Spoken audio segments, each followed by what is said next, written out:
कोजागिरी पौर्णिमेला जो निलाव होता तिथून मी एक साडी परचेस केली, तर मला ती पण तुम्हाला दाखवायची होती. मी फर्स्ट टाईमच तिथून घेतली होती. पण ही साडी आहे ती नऊवारी साडी आहे आणि हिचा कलर बघा किती सुंदर आहे. आणि ही नऊवारी साडी आहे आणि ही फक्त आणि फक्त त्या निलावात मला 110 रुपयाला मिळाली आहे. आणि काही डिफेक्ट वगैरे नाही आहे. तिथे वर्षभर ज्या देवीला नेसवल्या जातात साड्या किंवा नवरात्रीमध्ये ज्या देवीसाठी येतात साड्या त्याचा निलाव लागतो तिथे. तर ही हार्डली एकदा किंवा दोनदा देवीला नेसवली असेल आणि तिथे निलाव लागतो साड्यांचा. तर मला नऊवारीची प्रॅक्टिस करण्यासाठी नऊवारी साडी हवीच होती. तर आता देवीने मला हेल्प केली, 110 रुपयाला ही साडी मिळाली आणि ही होती माझी शॉपिंग.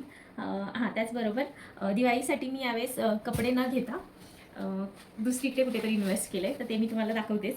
त्याचबरोबर तुम्ही पाहू शकता ही सुंदर अशी मंगळसूत्राची डिझाईन इमिटेशनमध्ये आहे, गोल्डमध्ये नाही आहे, इमिटेशनमध्ये आहे. तर वेस्टर्न वेअरवर पण हे बघा खूप छान दिसतं आणि हे साडीवर पण खूप छान वाटतं.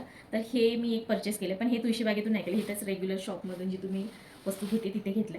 आणि आणखी एक गोष्ट मला शेअर करायची आहे तुमच्याबरोबर.